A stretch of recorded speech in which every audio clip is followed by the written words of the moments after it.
भागो, जल्दी जल्दी भागो यहाँ से, इस बार की ठंड ने तो हम सबको बर्बाद कर डाला। अरे अम्मा, हमें क्या बोल रही हो, हम तो भाग ही रहे हैं। विनोद, उसकी माँ और उसकी बीवी मधु एक साथ भाग रहे थे क्योंकि शीतलहर बहुत तेज थी। तभी विनोद ने अपनी बीवी से कहा, मधु, धीरे धीरे क्यों भाग रही हो, जल्दी जल्दी भागो वरना पीछे रह जाओगी। जब देखो पूरा गांव मिलकर मुझे ही ताने दिया करता है, अब देखो मैं कैसे भागती हूँ। अब मधु ने इतनी तेज भागना शुरू किया कि वो सभी गांव वालों से बहुत आगे निकल गई। वो धीरे धीरे इतना आगे निकल गई कि गांव वालों को दिखाई भी नहीं दे रही। इतने में तूफान रुक गया, बर्फबारी भी बंद हो गई। तभी गांव के एक आदमी ने कहा, देख अम्मा, हम लोग बिल्कुल सही कहते थे तुम्हारी बहू के बारे में। देखो, जैसे ही तुम्हारी बहू आगे भाग गई वैसे ही सारा तूफान शांत हो गया। भाई साहब, आज मुझे आप लोगों की बातों पर यकीन हो गया। इस मधु के पांव इस गांव में पड़ते ही पहले हमारा घर बर्बाद हुआ, फिर पूरा गांव बर्बादी की कगार पर आ गया। चलो चलो, अब अपने गांव लौट चलते हैं। तभी गांव वालों ने देखा कि मधु भागते हुए वापस गांव की तरफ आ रही थी। गांव वाले उसे दूर से ही रोकते रहे। अरे वहीं रुक जाओ, इधर मत आना मधु। अब तो तूफान बंद हो गया, फिर क्यों ये लोग मुझे गांव आने के लिए रोक रहे? वहीं जाकर पता चलेगा। मधु जैसे जैसे गांव के नजदीक आ रही थी वैसे वैसे अब एक बार फिर से तूफान तेज होने लगा। बर्फबारी भी तेज होने लगी। थोड़ी देर बाद जैसे ही मधु उन लोगों के पास पहुंची वैसे ही एक बार फिर से मूसलाधार बारिश और तूफान शुरू हो गया। तभी विनोद ने उसके बाल पकड़े और कहा, मधु, पूरा गांव जब तुमको रोक रहा था तो तुम्हें यहाँ आने की क्या जरूरत थी? तुम एक नंबर की कलंकनी हो, इस गांव पर, हमारे परिवार पर कलंक हो तुम। अरे मुझे तुमसे शादी ही नहीं करनी चाहिए थी। जहाँ तुम्हारे पैर पड़ते हैं वहीं विनाश चालू हो जाता है। चल, तुझे गांव के बाहर छोड़कर आता हूँ और दोबारा इधर मुड़कर भी मत आना। ये आप क्या कर रहे हैं? अरे छोड़िए, मुझे दर्द हो रहा है, छोड़िए। विनोद ने उसकी एक न सुनी और उसे गांव के बाहर छोड़कर वापस आ गया। अब एक बार फिर से तूफान शांत हो गया। गांव वालों में खुशी की लहर दौड़ गई। सभी गांव वाले गांव के अंदर फिर से पहुंच गए। अब तूफान बिल्कुल शांत था। हल्की हल्की धूप भी निकलने लगी। आप सभी गांव वालों का मैं कैसे शुक्रिया अदा करूं, मुझे समझ में ही नहीं आता।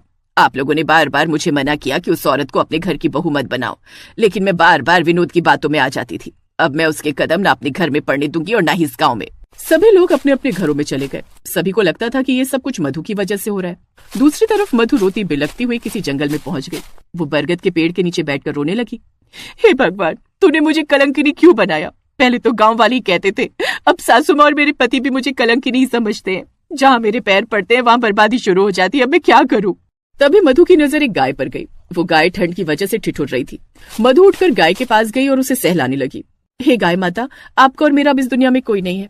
मैं तो अपनी जान देने जा रही थी, पर आपके लिए अब मैं जिंदा रहूंगी। धीरे धीरे शाम हो गई। एक बार फिर से हल्की हल्की बारिश शुरू हो गई। तभी मधु की नजर एक लकड़हारे पर गई जो कि लकड़ी काट रहा था। मुझे इस गाय के रहने के लिए कुछ इंतजाम करना होगा। मधु भागकर उस लकड़हारे के पास गई। भाई साहब, क्या आपकी कुल्हाड़ी मुझे थोड़ी देर के लिए मिल सकती है? हाँ बहन, क्यों नहीं, लेकिन आप इतनी ठंड में अकेली जंगल में क्या कर रही हो? अरे भैया, मेरा इस दुनिया में कोई नहीं है। इस गाय को मैंने ठंड में तड़पते हुए देखा तो सोचा लकड़ी काटकर कुछ बना लेती हूँ, वहीं हम दोनों एक साथ रह लेंगे। चिंता मत कीजिए, वो देखिए एक बहुत बड़ा पेड़ है, वहीं कुछ बना लेना, मैं भी आपकी मदद कर दूंगा। नहीं भैया, मेरे पिताजी बढ़ई हैं, मुझे भी सारा काम आता है। मुझे बस थोड़ी सी कीले और फेविकोल लाकर दे देना, मैं सब कुछ बना लूंगी। मधु ने उस बड़े से पेड़ को अंदर के नीचे की तरफ से खोखला कर दिया, जिसमें गाय के रहने के लिए बहुत अच्छी जगह बन गई। उसके बाद मधु ने ढेर सारी लकड़ियां काटकर एक बहुत ही खूबसूरत बेड बनाया। कुछ ही दिनों में मधु ने उस लकड़हारे के साथ मिलकर लकड़ी का एक बेहद ही खूबसूरत घर बनाकर तैयार कर दिया। अरे, तुमने तो इस पेड़ को फिर से जिंदा कर दिया। भाई, अब मुझे पेड़ का घर बनाने में मजा आने लगा है। तो कल से हम लोग इस पेड़ के ऊपर भी एक घर बनाएंगे, जहाँ मैं अपने पति और सासू माँ की फोटो लगाऊंगी और इसी को अपना ससुराल मानकर जिंदगी बिता दूंगी। अगले दिन मधु ने उस लकड़हारे के साथ मिलकर पेड़ के ऊपर डालियों पर घर बना दिया और नीचे से एक सीढ़ी लगा दी, जो देखने में बेहद खूबसूरत लग रहा था। अब मधु उस गाय के साथ उस पेड़ के घर में रहने लगी। और अगले दिन उसे अचानक उल्टियां आनी शुरू। तब उसे पता चला कि वो गर्भवती है। गाय माता, आपको पता है, भगवान ने मुझे जीने का एक और मकसद दे दिया है आपके अलावा। मैं माँ बनने वाली हूँ और 9 महीने बाद उसने एक बेटे को जन्म दिया। कितना प्यारा है मेरा बच्चा। अब मैं तुझे पढ़ाऊंगी, लिखाऊंगी और इस काबिल बनाऊंगी कि मेरे ऊपर लगा कलंकिनी का दाग हमेशा के लिए मिट जाए। मधु ने उस खूबसूरत घर में उस लकड़हारे की मदद से एक खूबसूरत रेस्टोरेंट खोल लिया। धीरे धीरे कुछ लोग आए और जंगल में पेड़ के ऊपर बना घर देखकर लोग सेल्फी लेने लगे। दिन भर उस रेस्टोरेंट में भीड़ लगी रहती थी। इसी तरह मधु का लड़का रौनक पढ़ लिख कर जवान हो गया। वहीं दूसरी तरफ उसके ससुराल में हर वक्त तूफान आता रहता था।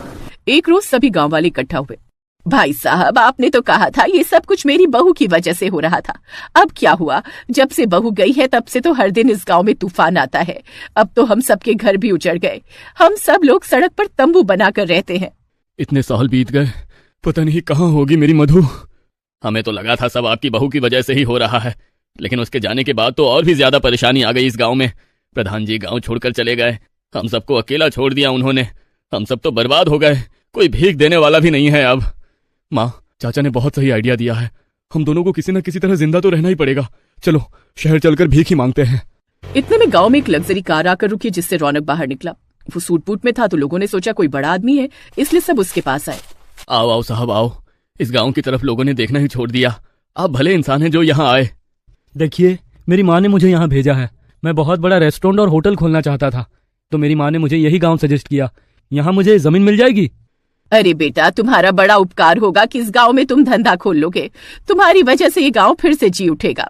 रौनक ने चारों तरफ निगाह घुमाकर देखा तो उस गांव में एक भी घर नहीं था। पुराने घर सारे टूटे फूटे पड़े थे, सब तंबू बनाकर रह रहे थे।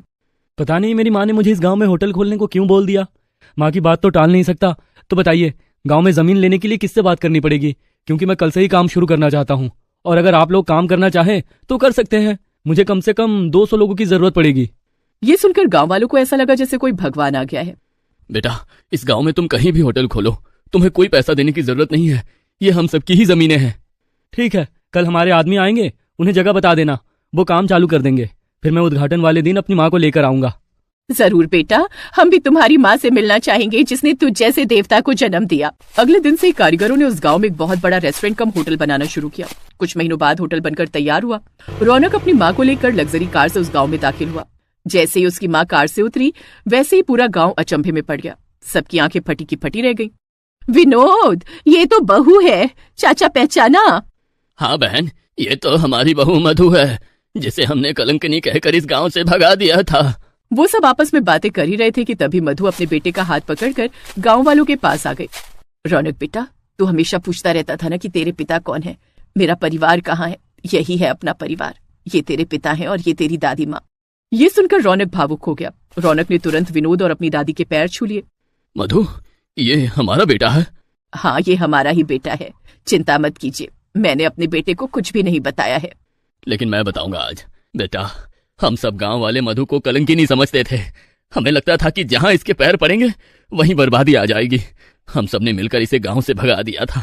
हम लोग माफी के काबिल नहीं है बेटा। मेरी माँ ने मुझे सिखाया है कि अगर अपनी गलती का प्रायश्चित कर लिया जाए तो सारी गलतियां उसी समय खत्म हो जाती है।